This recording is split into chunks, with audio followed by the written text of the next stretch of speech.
안녕하세요. 뉴턴치과병원의 손현락 원장입니다. 오늘은 흔히 하게 되는 임플란트 치료를 할 때 가장 중요한 게 무엇일까에 대한 이야기를 해보려고 하는데요.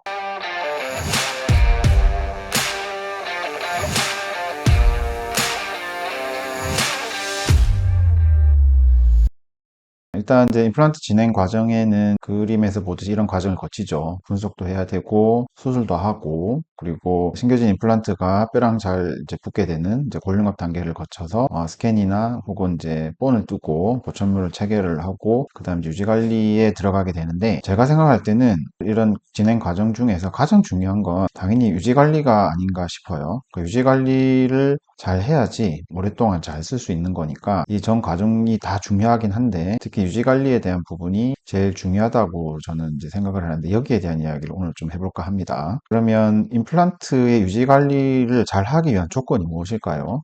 저도 생각을 좀 많이 해봤는데, 가장 중요한 건 이제 여러 가지가 있겠지만 청소가 용이한가, 이제 이 부분이 아닐까 싶어요. 그래서 청소가 용이하다는 말은 다르게 얘기를 하면, 본인이 스스로 청소 잘하는 것도 중요하지만 치과에 왔을 때 치과 스태프들이나 원장님들이 그 보철물을 쉽게 풀 수 있고 다시 연결할 수 있는 구조로 만들었느냐 아니냐가 되게 중요한 것 같아요. 임플란트의 보철은 이제 여러 가지 방식으로 연결을 할 수 있는데요. 일단 이제 거기에 대한 이야기를 먼저 해야 될 것 같습니다. 임플란트 보철 체결 방식은 이제 세 가지가 있거든요. 시멘트 접착식이 있고, 혼합형 방식이 있고, 스크류 체결 방식이 있는데, 시멘트 접착식이라고 하는 건 뭐냐면, 임플란트가 이제 뼈 내부에서 단단히 굳었다고 판단이 될 때 보철을 제작을 하게 되는데요. 보철을 연결하는 방식이 임플란트의 중간 지대주라고 하는 걸 연결을 하고요. 그리고 보철을 이제 제작을 한 다음 보철 내면에 이제 접착제 역할을 하는 시멘트를 넣고요. 꾹 눌러가지고 이렇게 튀어나오는 잉여된 접착제를 제거를 하고요. 네, 그리고 이제 치료를 이제 마무리하는 건데, 문제는 이게 이제 잇몸이랑 같이 이제 생각해 보면, 잇몸 안쪽에 접착제가 제거되지 않고 남아있는 경우에 잇몸에 염증을 유발할 수 있고 임플란트 주위염으로 이렇게 진행이 될 수 있어서, 시멘트 접착식 같은 경우는 저기를 깨끗하게 제거하는 게 상당히 중요하죠. 그래서 실제 사례를 보면, 저희 병원 이제 얼마 전에 내원하셨던 환자분이신데, 다른 치과에서 접착식으로 연결했던 보철물이 빠져서 다시 끼워달라고 오신 환자분이시거든요. 보철의 형태를 보면 PFM이라고 하는 재료로 만들었고, 씹는 면에서 보면 나사를 넣는 구멍이 막혀 있는 상태가 됐죠. 옆에서 보면 이제 중간 기둥이 저렇게 들어가 있고, 저 부분에 접착제를 충분히 넣고 꽉 누른 다음에 저 부분을 기구를 이용을 해서 제거를 해서 이제 치료를 이제 마무리했는데, 문제는 이건 이제 다른 환자분 사진인데, 저렇게 접착제를 고강 내에서 제거했다 치더라도 꺼내서 보면 저렇게 빨간 부분이 표시된 것처럼 잇몸 안쪽에 있는 시멘트는 제대로 제거하기가 쉽지 않다는 걸 이제 매번 느끼게 됩니다. 그래서 저게 남아 있으면 나중에 이제 잇몸 염증을 유발하고 이제 문제가 될 수 있겠죠. 그래서 또 하나의 문제는, 이제 저렇게 씹는 면에서 봤을 때 이제 풀어낼 수 있는 방법이 없으니까 차후에 임플란트 보철과 잇몸 사이 염증이 생겼을 때 풀어서 청소할 수가 없어서 이제 저 부분에서 유지 관리하기가 쉽지 않다는 단점이 있죠. 그래서 술자가 이제 특별한 경우에 저걸 이제 제거할 수 있으면 좋은데, 이제 그게 원천적으로 불가능하니까 저 부분을 깨끗하게 청소를 못 한다는 게 이제 시멘트 접착 방식의 가장 큰 단점이라고 할 수 있죠. 거기에 반해서 혼합형 방식은 시멘트를 쓰기는 하지만 스크류 홀을 이용을 해서 술자가 언제든지 쉽게 뺄 수 있는 구조로 만드는 방식인데요. 실제 과정을 보면 이제 이 환자분 사진에서 오른쪽 아래 이제 임플란트의 보철을 이제 체결하는 과정인데요. 여기 보시면 제작된 임플란트 보철과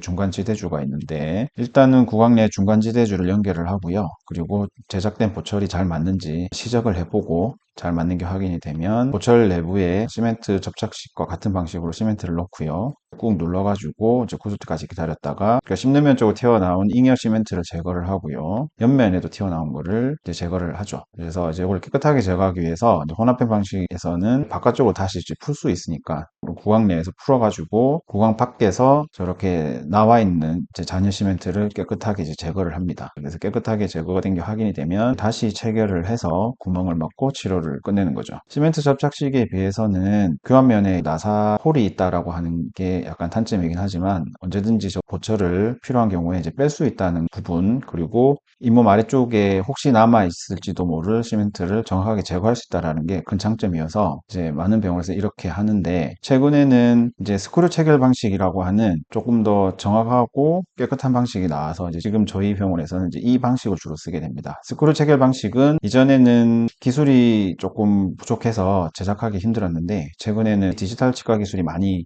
이렇게 발전이 되면서 이제 이전에는 힘들었던 스크류 체결 방식이 이제 가능한 시대가 되었습니다. 그 방식에 대해서 설명을 드리면, 자, 임플란트가 식립되어 있다고 하면 그 특수한 중간 지대주를 임플란트와 연결을 하고요. 제작된 보철물을 시적을 하고, 이 경우에는 시멘트를 전혀 쓰지 않죠. 그런 상태에서 스크류로만 이렇게 연결을 하고 나사 구멍을 이렇게 재료로 막는 이제 이런 식으로 치료가 끝나니까 훨씬 혼합형 방식에 비해서는 간단하게 끝나고 시멘트를 쓰지 않는다는 장점이 있죠. 실제 사례를 보면 앞니에 대한 보철인데, 그림에서 보듯이 보철을 끼우고 그냥 나사만 연결을 해서 이렇게 쪼아주고 이 부분을 막아주면 끝이죠. 혼합형 방식에 비해서는 훨씬 더 간단하고 체결 방식이나 시간이 훨씬 더 간단하고 빨리 끝날 수 있는 엄청난 장점이 있습니다. 그리고 이제 앞면에서 본 사진이고요. 이렇게 한 겹짜리뿐만 아니라 지금 보시는 세 개짜리 같은 경우에도 이제 스크류 체결만 간단하게 해결될 수 있죠. 특수 중간 지대줄 넣고 바탕으로 만들어진 최종 보철을 시적을 하고 스크류를 이렇게 잠근 다음에 구멍을 막고 하면 치료가 바로 끝나는 거예요.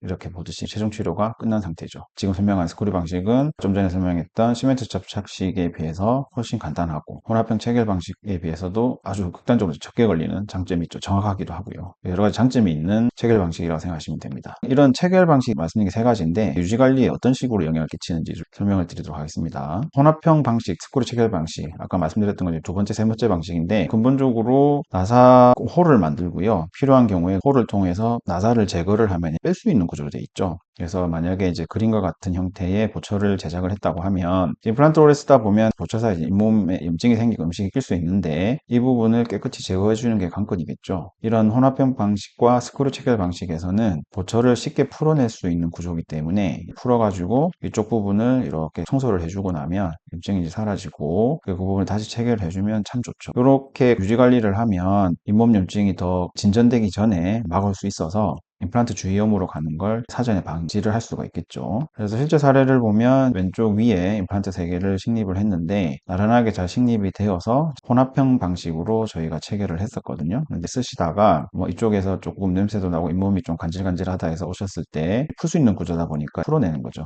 풀어놓고 보면 이제 현미경으로 제가 찍은 사진인데, 임플란트의 지대주하고 잇몸 사이에 염증 초기 단계인 걸 볼 수 있죠. 더 커지기 전에 이렇게 풀어가지고 청소를 하고 이제 보철 새로 끼우고 나면 이제 염증이 진행되지 않고 원래대로 돌아가니까 충분히 이제 오래 쓸 수 있는, 유지 관리가 잘 되는 형태로 갈 수가 있겠죠. 자, 그런데 반해서 지금처럼 임플란트 식립 방향이 이렇게 많이 삐뚤한 경우에는 어쩔 수 없이 시멘트 접착 방식으로 하게 되는데, 시멘트 접착 방식이 간단하긴 하지만 가지고 있는 치명적 단점이 바깥쪽으로 뺄 수가 없다는 거죠. 일단 고각 내에서 체결을 하면. 그래서 잇몸하고 임플란트 사이에 끼어 있는 음식이라든가 아니면 염증 같은 것들을 제거하기가 쉽지가 않습니다. 그래서 보철을 제거하지 않은 상태에서, 그러니까 치과 기구를 이용해서 깨끗하게 제거를 하려고 하는데 눈으로 보이지 않는 부분이다 보니까 깨끗하게 제거하기 쉽지는 않습니다. 그러니까 그러다 보면 이쪽 부분 염증이 계속 진행이 되고 결국은 임플란트를 잡고 있는 뼈가 녹게 되는 임플란트 주위염으로 진행이 될 수가 있고, 저기서 진행이 된다고 하면 차후에는 임플란트를 빼야 되는 경우도 생기죠. 그래서 임플란트 주위염을 예방하기 위해서는 체결 방식이 그러니까 쉽게 풀어낼 수 있는 구조로 가는 게 상당히 중요하다는 생각이 듭니다. 그래서 실제 사례를 보면 오른쪽에 이제 2개의 임플란트는 식립 방향이 이렇게 삐뚤게 돼 있다 보니까 어쩔 수 없이 체결 방식을 시멘트 접착 방식으로 했는데, 자, 그러다 보니까 이게 풀 수가 없죠. 그래서 고각 내에서 청소하는 데 한계가 있어서 저기 빨간 선에 보이듯이 임플란트 주위에 뼈가 내려가는 점점 안 좋아지는 상태로 가게 되는 거죠. 자, 그래서 이렇게 시멘트 접착 방식이 여러 가지 문제점이 있지만 이제 이렇게 할 수밖에 없는 경우는 결국은 임플란트 식립 방향에 의해서 영향을 받는 경우가 상당히 많습니다. 이 환자분 이제 사례를 볼 건데요. 타 치과에서 치료를 하신 환자분이 이제 몇 년 전에 저희 병원에 내원을 하셨는데, 이제 왼쪽 위에 보이는 저 보철물이 이렇게 쉽게 빠지고 해서 저 부분을 다시 끼워달라고 오셨던 환자분인데요. 일단 보철물의 형태도 좀 특이하게 생겼고 좀 보기에도 안 좋죠. 그래서 저게 이제 쉽게 떨어져가지고 다시 확인을 봤더니 한쪽에 있는 이제 중간 지대주의 형태가 조금 특이하죠. 뾰족하게 돼 있어서 쉽게 빠질 수밖에 없는 상태가 돼 있죠. 엑스레이 사진을 보니까 저기에 보면 이제 왼쪽에 임플란트 식립 방향 방향이 조금 맞지 않아서 이제 자세히 분석을 해봤더니 저렇게 임플란트는 노란색 방향으로 식립된 데 반해서 최종 보철의 형태는 저 방향이랑 어긋난 형태로 파란색으로 표시한 부분, 저게 최종 보철이 만들어졌는데요. 저 두 개를 연결을 하려고 하니까 어쩔 수 없이 중간 지대줄을 이렇게 특수 제작을 해서 끼워가지고 거기에 보철을 올린 형태가 되어서 저렇게 되면 당연히 시멘트 접착 방식으로 할 수밖에 없고요. 그러면 쉽게 풀 수 없고 그리고 원하지 않는 순간에 빠질 수가 있어서 유지 관리에 상당히 좋지 않고 심리적으로 문제도 있지만 예후가 상당히 좀 안 좋게 되는데, 이런 문제가 발생되는 그 근본적인 원인은 임플란트 식립 방향이 좋지 않아서라고 생각을 합니다. 그래서 최종 보철이 저렇게 만들어지긴 했지만 유지 관리가 쉽지 않은 상황이라서 오랫동안 쓸 수 있는 구조는 이제 아닌 걸 본 거죠. 계속 원하지 않을 때 떨어지고 청소도 잘 안 되고 이제 이런 문제가 이제 계속 될 거라고 이제 안타깝지만 이제 그런 생각을 하게 됐습니다. 유지 관리에 편한 혼합형 방식이나 스크류 체결 방식으로 하기 위해서는 결국 임플란트를 적절한 방향에 식립하는 게 되게 중요하겠죠. 그래서 임플란트 진행 과정 중에서 아까 말씀드렸던 것처럼 유지 관리가 제일 중요한데, 사실 유지 관리를 잘 하기 위해서는 중요한 거는 이제 분석 진단 단계겠죠. 유지 관리를 잘 할 수 있는 구조가 되도록 임플란트의 식립 방향을 설정하는 게 중요하다고 말씀드릴 수 있습니다. 이제 저희 병원에서 한 사례를 한번 보면 위에 앞니가 4개가 상실되신 분인데 양쪽에 2개의 임플란트를 심어서 치료를 하려고 계획을 세웠는데요. 이제 절개를 하고 뼈를 보고 임플란트를 심는 게 아니고 이제 저희가 하는 방식은 최종 보철의 형태를 미리 배치를 해봅니다. 앞면에서도 보고 측면에서도 보고 옆에 있는 치아들이랑 잘 조화롭게 배치가 된지 확인을 한 다음 최종 보철의 형태를 미리 설정을 하고, 저렇게 보철이 만들어지기 위해서 임플란트는 어떻게 식립이 되어야 하는지를 다시 이제 추정을 합니다. 자, 이제 이 진단에서는 저 위치에 임플란트가 들어갈 수 있도록 배치를 하는 게 이제 제일 적절한 것으로 이제 판단이 되었고요.